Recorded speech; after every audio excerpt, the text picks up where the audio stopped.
ఆంధ్రప్రదేశ్లో భారతీయ జనతా పార్టీ నుంచి ముగ్గురు లోక్సభకు ఎన్నికయ్యారు. పురంధరేశ్వరి గారు పార్టీ రాష్ట్ర అధ్యక్షురాలు, సీఎం రమేష్ గారు భారతీయ జనతా పార్టీకి సంబంధించిన ముఖ్యమైన నేత, అలాగే శ్రీనివాస వర్మ గారు నర్సాపురం నుంచి భారతీయ జనతా పార్టీ అభ్యర్థిగా విజయం సాధించారు.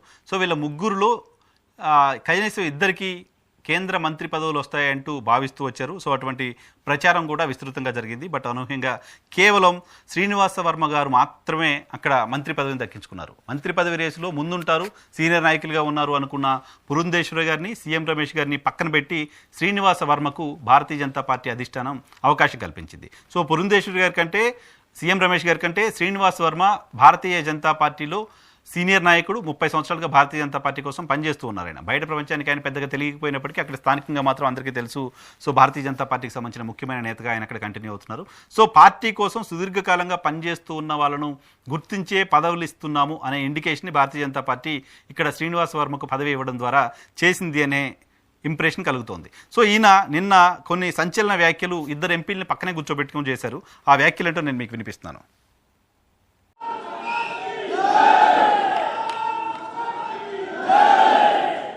సభకు ఈనాటి అభినందన సభకు అధ్యక్షత వహించిన సోదరి రాష్ట్ర బీజేపీ అధ్యక్షురాలు శ్రీమతి పురంధేశ్వరి గారికి, వేదిక మీద ఆశీనులైనటువంటి ఎన్నికల్లో గెలుపొందినటువంటి శాసనసభ్యులు, పోటీ చేసినటువంటి అభ్యర్థులు, రాష్ట్ర మంత్రివర్యులు, వేదిక మీద ఉన్నటువంటి బీజేపీ కార్యకర్తలు అందరికీ కూడా హృదయపూర్వక నమస్కృతులు తెలియజేస్తూ ఉన్నా. బోపుతరా శ్రీనివాస్ వర్మ గోదావరి జిల్లాలో బీజేపీ వర్మగా పిలుచుకునేటువంటి ఒక కార్యకర్త 1991లో భారతీయ జనతా పార్టీలో చేరితే 2024లో కేంద్ర మంత్రి అయ్యాడు అంటే అది భారతీయ జనతా. ఇది భారతీయ జనతా పార్టీలో ఉన్నటువంటి ఒక విశిష్టత, ఒక ప్రత్యేకత. ఈ విధంగా సామాన్య కార్యకర్తను పార్టీ సిద్ధాంతాన్ని నమ్ముకుని సుదీర్ఘ కాలం పాటు పనిచేస్తే పార్టీలో ఏదో ఒక రోజు తగినటువంటి గుర్తింపు వస్తుంది అనేటువంటి ఒక చక్కటి ఉదాహరణగా నేను మీ అందరికీ చెప్తాను.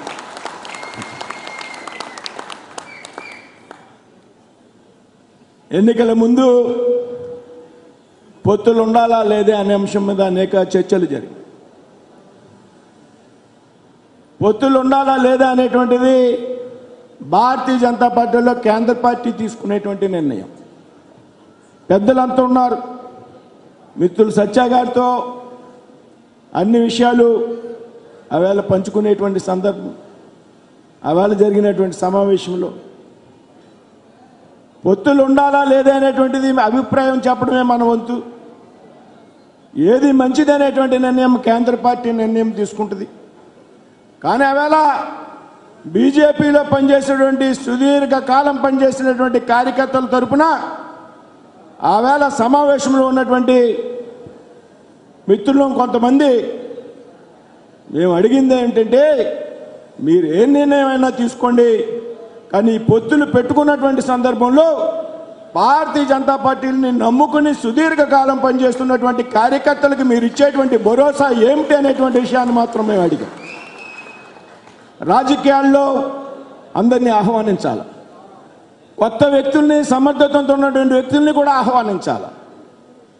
అంటే ఈ ఆహ్వానించేటువంటి క్రమంలో పూర్తిగా పాత కార్యకర్తలను విస్మరిస్తే అది భవిష్యత్తులో పార్టీకి మంచిది కాదు అనేటువంటి అభిప్రాయాన్ని మాలాంటి పెద్దలంతా కూడా ఆవేళ అభిప్రాయం చెప్పి, ఆవేళ శివప్రకాష్ గారికి నాకు హిందీలో చెప్పేటువంటి అవకాశం లేదు కాబట్టి నేనేం చెప్పేటువంటి విషయం సత్య గారితో ట్రాన్స్లేషన్ చేయించుకుని తెలుసుకున్నాను.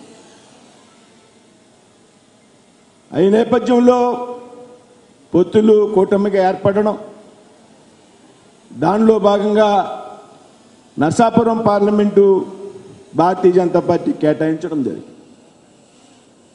అయితే భారతీయ జనతా పార్టీ కేటాయించాక అభ్యర్థుల విషయంలో పార్టీ నిర్ణయం తీసుకున్నాక శ్రీనివాస్ వర్మని అభ్యర్థిగా నిర్ణయించాక నామినేషన్ ఆఖరి రోజు వరకు కూడా శ్రీనివాస్ వర్మ అభ్యర్థిత్వం మారిపోతుంది. శ్రీనివాస్ వర్మని ప్రకటించినప్పటికీ కూడా వేరే కొత్త అభ్యర్థి ఈ ప్రాంతంలో రాబోతున్నారనేటువంటి కొన్ని ఎల్లో మీడియా సంస్థలు, కొన్ని యూట్యూబ్ సంస్థలు, కొంతమంది వ్యక్తులు ఒక పెద్ద ఎత్తున ప్రచారం చేశారు. శ్రీనివాస్ వర్మని ఎన్నికని ఎదుర్కొనలేడు, శ్రీనివాస్ వర్మకు ఆ సత్తా లేదు అనేటువంటి ఒక ప్రచారాన్ని పెద్ద ఎత్తున ఉద్దేశపూర్వకంగా చేయడం జరిగింది. శ్రీనివాస్ వర్మకు ఎన్నికలు కొత్త కాదు. శ్రీనివాస్ వర్మ 2019లో పొత్తులు లేనప్పుడే ఆ పార్లమెంట్కి నరసాపురంలో పోటీ చేయడం జరిగింది. యువకుడిగా ఉన్నప్పుడే 1999లో కృష్ణరాజు గారికి ఎన్నికలు ఇన్ఛార్జిగా ఉండి ఎన్నికలు నిర్వహించడం జరిగింది. 2014లో గోకరాజు గంగరాజు గారి అభ్యర్థి అయితే శ్రీనివాస్ వర్మ జిల్లా అధ్యక్షుడిగా ఉండి అన్నీ నడిపించినటువంటి వ్యక్తి. కానీ 2024లో శ్రీనివాస్ వర్మ అభ్యర్థిగా సరిపోడు అనేటువంటి ఒక పెద్ద ప్రచారాన్ని, కారణం ఏంటంటే చెప్పారు అభ్యర్థులు. ఈ విషయంలో మనందరి నాయకులతో పాటు నేను చంద్రబాబు నాయుడు గారిని కూడా ప్రత్యేకంగా అభినందించాలి. అక్కడ ఉన్నటువంటి 7 అసెంబ్లీలో అభ్యర్థుల్ని కొంతమంది వ్యక్తులు శ్రీనివాస్ వర్మ నుండి మీకు అందేటువంటి ఆర్థిక సహకారం అంతంత మాత్రంగా ఉంటుంది, మేమైతే మీ ఎన్నికల వ్యయాన్ని మొత్తం భరాయిస్తామనేటువంటి ఒక ఆశ అక్కడ ఉన్నటువంటి శాసనసభ్యులకు పెట్టడం జరిగింది. 7 శాసనసభ్యులు చంద్రబాబు నాయుడు గారికి చెప్పడం జరిగింది. ఏమని చెప్పారంటే, నేను కూడా ఉన్నా, నా పరోక్షంలో ఏం చెప్పలే. సార్ శ్రీనివాస్ వర్మ చాలా మంచి నాయకుడు, సుదీర్ఘ కాలం పాటు ఆ పార్టీకి పనిచేసినటువంటి నాయకుడు, ఉమ్మడి పశ్చిమ గోదావరి జిల్లా భారతీయ జనతా పార్టీలో అధ్యక్షుడిగా 9 సంవత్సరాలు పనిచేసి ప్రతి గ్రామంలో కూడా పార్టీని పటిష్టం చేసేటువంటి గ్రామంలో తిరిగినటువంటి వ్యక్తి. ముద్ర ఎమ్మెల్యేలు అయితే సార్ కాలేజీ డేస్లో మాతో పాటు మా కాలేజీలో నేను చదువుకున్న సమయంలో ఉన్నటువంటి అభ్యర్థులు, శ్రీనివాస్ వర్మ గారు కాలేజీలో చదువుకునేటప్పుడు పెద్ద నాయకుడు, మేము ఆయన అభిమానులం. ఆయనకి ఆ పార్టీలో ఉన్న కారణంగా అలా ఉండిపోయారు, కానీ వేరే పార్టీలో ఉంటే ఈ పార్టీకే శాసనసభ్యుడు అయి ఉండేవారు, వేరే అయి ఉండేవారు అని చెప్తూ చంద్రబాబు నాయుడు గారికి అన్ని అర్హతలు ఉన్నాయి కానండి శ్రీనివాస్ వర్మ గారి దగ్గర సరిపడినంత డబ్బు లేదండి అన్నారు. డైరెక్ట్గా చంద్రబాబు నాయుడు గారితో చెప్తే నేను చెప్పా, అంతా అయిపోయాక చాలా ఆత్మీయంగా పెంచారు శ్రీనివాస్ వర్మ గారు మంచి క్యాండిడేట్ అంటే. శ్రీనివాస్ వర్మ దగ్గర ఎంతవరకు శక్తి ఉందనేటువంటి విషయం తెలుసు. ఈ ఎన్నికలకి విపరీతంగా వెదజల్లేటువంటి డబ్బు నా దగ్గర లేకపోవచ్చు. శ్రీనివాస్ వర్మకు శక్తి సామర్థ్యాలు లేకుండానే మా జిల్లాలో, ఉమ్మడి పశ్చిమ గోదావరి జిల్లాలో ఇవాళ చెప్తా ఉన్నా, మిగతా రాజకీయ పార్టీల కన్నా కూడా, అది ఏ పార్టీ కానివ్వండి, అన్ని రాజకీయ పార్టీల కన్నా పెద్ద ఎత్తున భారతీయ జనతా పార్టీ తరఫున కార్యక్రమాలు నిర్వహించినటువంటి వ్యక్తి శ్రీనివాస్ వర్మ అనేటువంటి విషయం చెప్పారు. ఆర్థికంగా ఎన్నాడు కూడా వెనుకాడినటువంటి పరిస్థితి లేదు. పార్టీ ఆజ్ఞాపిస్తే ఆర్థికంగా రాష్ట్ర పార్టీ నుంచి ఒక్క రూపాయి కూడా ఆశించకుండా పెద్ద ఎత్తున పశ్చిమ గోదావరి జిల్లాలో చేసేటువంటి శక్తి మాకుంది అనేటువంటి విషయం తెలుసు. అయితే అలా మాట్లాడినటువంటి అభ్యర్థులు ఎవరైతున్నారో నా మిత్రులు, ఎన్నికలు వారం రోజులు ఉన్నాయనగా, శ్రీనివాస్ వర్మ నువ్వు అభ్యర్థి కాబట్టి మేమంతా చాలా సంతోషంగా ఎన్నికలు నిర్వహిస్తున్నాం, మేము ఊహించినటువంటి అభ్యర్థులు ఎవరైతే ఉన్నారో వారు వచ్చుంటే మేము పల్టీ కొట్టేవాళ్ళం అనేటువంటి మాటలు వాళ్ళు 7 శాసనసభ అభ్యర్థుల దగ్గర నుంచి నాకు వచ్చాయి. ఇవాళ నేను కేంద్ర మంత్రిగా బాధ్యతలు స్వీకరిస్తే ఢిల్లీలో నా పార్లమెంట్లో ఉన్నటువంటి 6 శాసనసభ్యులు ఆ కార్యక్రమానికి రావడం జరిగింది. అంటే ఏ విధంగా సమన్వయం చేసుకుని ఎన్నిక చేశామనేటువంటి విషయాన్ని మనంతా కూడా గుర్తించుకోవాలి. ఒక సామాన్య కార్యకర్తకు, పార్టీ సిద్ధాంతాన్ని నమ్ముకుని పనిచేసినటువంటి కార్యకర్తకు పార్టీ అవకాశం ఇస్తే ఏ విధంగా ఎన్నికను నిర్వహించి గెలవగలుగుతాడనేటువంటి దానికి నర్సాపూర్ పార్లమెంట్ ఒక ఉదాహరణ అని మీ అందరికీ చెప్తా ఉన్నాను మిత్రులారా. ఒక్క నిమిషం అన్నా, ఎందుకంటే నాకు కొంచెం 2 నిమిషాలు ఎక్కువ ఇచ్చారు షెడ్యూల్లో. కాబట్టి మిత్రులారా, ఇవాళ మీ అందరికీ చెప్తున్నా, ఈ గౌరవం ఒక శ్రీనివాస వర్మది కాదు, పార్టీలో పనిచేసేటువంటి ప్రతి ఒక్క కార్యకర్తది. ఇవాళ నాకు వచ్చినటువంటి బాధ్యత ఏదైతే ఉందో మంత్రి పదవి, ఇది రాష్ట్రంలో ఉన్నటువంటి ప్రతి ఒక్క భారతీయ జనతా పార్టీ కార్యకర్తకు దక్కినటువంటి గౌరవం నేను చెప్తున్నాను. నేను మా జిల్లాలో జరిగినటువంటి సమావేశాల్లో చెప్పా, శ్రీనివాస వర్మనే కేంద్ర మంత్రిగా కన్నా శ్రీనివాస వర్మ జిల్లా బీజేపీ అధ్యక్షుడిగా ఉన్నప్పుడు ఏ విధంగా మనం కలిసి పనిచేసాం, శ్రీనివాస వర్మ రాష్ట్ర కార్యదర్శిగా ఉన్నప్పుడు మనం ఏ విధంగా కలిసి పనిచేసాము, ఆ విధంగా కూడా రాబోయేటువంటి రోజుల్లో భవిష్యత్తులో పనిచేయాలి అనేటువంటి అభిప్రాయాన్ని నేను ప్రతి ఒక్క కార్యకర్తకి కూడా చెప్తాను. కాబట్టి రాబోయేటువంటి రోజుల్లో ఈ రాష్ట్రంలో పార్టీ అభివృద్ధి విషయంలో ఇందాక రమేష్ గారు చెప్పారు, చక్కని సమన్వయంతో ఎన్నికలు జరిగాయి. ఎక్కడ రెబల్స్ కానీ రాబోయేటువంటి రోజుల్లో కూడా మనం కొంత సమన్వయంతో పనిచేయాలి దయచేసి.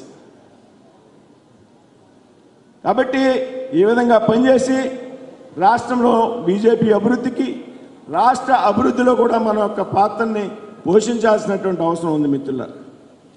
మరొకసారి మీ అందరికీ కూడా ధన్యవాదాలు తెలియజేస్తూ, ఏదైతే నన్ను పార్టీ స్థాయికి చేర్చిందో ఆ పార్టీ నాయకత్వానికి, రాష్ట్ర నాయకత్వానికి, జాతీయ నాయకత్వానికి ఈ 34 సంవత్సరాల సుదీర్ఘ ప్రయాణంలో అనేక మంది అధ్యక్షుల దగ్గర, అనేక మంది సంఘటనా మంత్రుల దగ్గర పనిచేసినటువంటి సందర్భం ఉంది. శ్రీనివాస వర్మ అగ్రెసివ్గా ఉంటాడు, కోపంగా ఉంటాడు అనేటువంటి అభిప్రాయం చాలా మందిలో ఉంటుంది. అగ్రెసివ్నెస్ పార్టీ కార్యక్రమాలకు సంబంధించి మాత్రమే ఉంటుంది, కానీ శ్రీనివాస వర్మలో ఒక సోదరుడిగా మీరంతా చూడండి, మీలో కలిసి పనిచేయడానికి సిద్ధంగా ఉన్నాను. నన్ను ఈ స్థాయికి చేసినటువంటి పార్టీ రాష్ట్ర నాయకత్వం యొక్క, జాతీయ పార్టీ నాయకత్వం యొక్క సహకారాన్ని, నన్ను ఈ స్థాయికి చేర్చినటువంటి ఇక్కడ ఉన్నటువంటి ప్రతి ఒక్క బీజేపీ కార్యకర్త యొక్క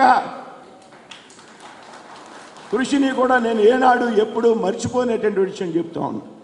అనేక మంది రాయలసీమ నుంచి, గోదావరి జిల్లాల్లోనే కాదు రాయలసీమ నుంచి వేలాది ఫోన్లు, శ్రీనివాస వర్మ నెగ్గాలి, శ్రీనివాస వర్మ నెగ్గాలి, శ్రీనివాస వర్మ నెగ్గాలి అనేక చోట్ల కార్యకర్తలు కోరుకున్నారు. కాబట్టి అనేక చోట్ల దేవాలయాల్లో పూజలు చేశారు. కాబట్టి శ్రీనివాస వర్మ 2,80,000 మెజార్టీతో నెగ్గాడు అనేటువంటి మీ అందరికీ చెప్తాం. కాబట్టి రాబోయేటువంటి రోజుల్లో మీ అందరి ఆశలకు అనుగుణంగా, మీ అందరికి ఆలోచనలకు అనుగుణంగా పని చేస్తానని ఈ సందర్భంగా చెప్తూ, సో ఇక్కడ భారతీయ జనతా పార్టీకి సంబంధించిన నాయకత్వం ఆయనకు ఒక సన్మానం ఏర్పాటు చేశారు. ఆ సందర్భంగా జరిగిన సభలో ఆయన మాట్లాడిన మాటలు ఇవి. ఒక పక్క మీకు విజువల్లో కనపడుతుంది, ఒక పక్క పురంధేశ్వరి గారు, మరో పక్క సీఎం రమేష్ గారు ఉన్నారు. వాళ్ళిద్దరిని కూర్చొని అక్కడ ఉండగా ఎల్లో మీడియా నా పైన దుష్ప్రచారం చేసింది అంటూ ఆయన మాట్లాడడం కనపడుతోంది. ఎల్లో మీడియా దుష్ప్రచారం చేసింది అనగానే అటుపక్క సీఎం రమేష్ గారు, పురంధేశ్వరి గారు ఒకరి మొహం ఒకరు చూసుకోవడం కనపడుతోంది. సో ఇక్కడ ఎల్లో మీడియా ప్రస్తావన ఆయన తీసుకురావడం ఆశ్చర్యం కలిగించింది. ఎందుకంటే ఆంధ్రప్రదేశ్లో ఎల్లో మీడియా అంటే Telugu Desam party media, Telugu Desam party, Bharatiya Janata party, Janasena కలిసే ఉన్నాయి అక్కడ. సో ఇప్పుడు మళ్ళీ ఈయన పర్టికులర్గా ఎల్లో మీడియాని ఎందుకు టార్గెట్ చేస్తూ మాట్లాడారు అనేది ఆశ్చర్యం కలిగించింది. అయితే అక్కడ ఆయన మాట్లాడడానికి ఉద్దేశపూర్వకంగా అక్కడ ప్రస్తావన ఎందుకు చేశారో తెలియదు, కానీ పరిస్థితి ఆంధ్రప్రదేశ్లో ఎన్నికలకు ముందుంది. ఏంటి, అక్కడ రఘురామకృష్ణరాజు గారు అక్కడ నర్సాపురం నుంచి పోటీ చేయాలనుకున్నారు. అక్కడ ఆయన అప్పటి వరకు సిట్టింగ్ ఎంపీగా ఉన్నారు. వైఎస్ఆర్ కాంగ్రెస్ పార్టీ నుంచి గెలిచి ఆ పార్టీ రెబల్ ఎంపీగా మారిపోయారు. ఆయన భారతీయ జనతా పార్టీ నుంచి నర్సాపురం నుంచి పార్లమెంట్కి పోటీ చేయాలనే ఆలోచనలో ఉన్నారు రఘురామకృష్ణరాజు. సో అయితే ఆయనకు టికెట్ రాకుండా శ్రీనివాస వర్మ గారికి అక్కడ టికెట్ కేటాయించారు. సో ఈ నేపథ్యంలో రఘురామకృష్ణరాజు గారు చివరి వరకు ఒక టికెట్ కోసం ప్రయత్నం చేస్తూ వచ్చారు. చివరి వరకు నాకు ఆ స్థానాన్ని ఇవ్వాలి అంటూ కోరుతూ వచ్చారు. భారతీయ జనతా పార్టీ ఇవ్వకపోతే భారతీయ జనతా పార్టీకి ఇంకో స్థానాన్ని ఇచ్చి స్థానానికి టీడీపీ తీసుకునైనా నాకు ఇవ్వాలి, లేదా భారతీయ జనతా పార్టీకి ఇంకో స్థానాన్ని ఎక్కడైనా ఇచ్చి జనసేన అయినా ఈ సీట్ తీసుకుని నాకు ఇవ్వాలి అనే ఆలోచన ఆయనలో ఉన్నట్టుగా కనపడింది. చివరికి ఆయన అసెంబ్లీకి పోటీ చేశారు, అసెంబ్లీకి ఎలక్ట్ అయ్యారు. సో చివరి వరకు కూడా అక్కడ తెలుగుదేశం పార్టీకి సంబంధించిన మీడియా ప్రధానంగా శ్రీనివాస వర్మను తప్పించబోతున్నారు, శ్రీనివాస వర్మ టిక్కెట్ దక్కించుకోవటం వెనక వైఎస్ఆర్ కాంగ్రెస్ పార్టీ ఉంది అని రాసింది. వైఎస్ఆర్ కాంగ్రెస్ పార్టీకి సంబంధించిన నాయకుల సూచన మేరకే అక్కడ రఘురామకృష్ణరాజు గారికి కాకుండా శ్రీనివాస వర్మకి భారతీయ జనతా పార్టీ అధిష్టానం టికెట్ ఇచ్చింది అంటూ ఓపెన్గా చాలామంది తెలుగుదేశం పార్టీకి సంబంధించిన నాయకులు మాట్లాడారు.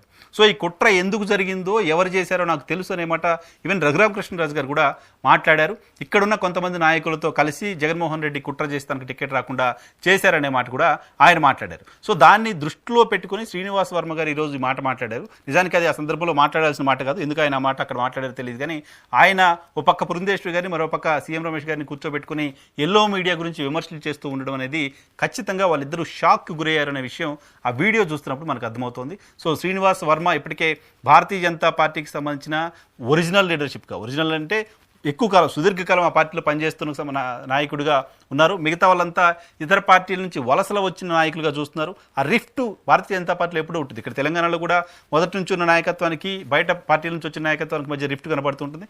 సేమ్ అక్కడ ఆంధ్రప్రదేశ్లో కూడా అదే పరిస్థితి కనపడుతుంది. సో ఆ గ్యాప్ క్లియర్గా ఉంది అనేది శ్రీనివాస వర్మ మాటలను బట్టి చూస్తే మనకు అర్థమవుతోంది.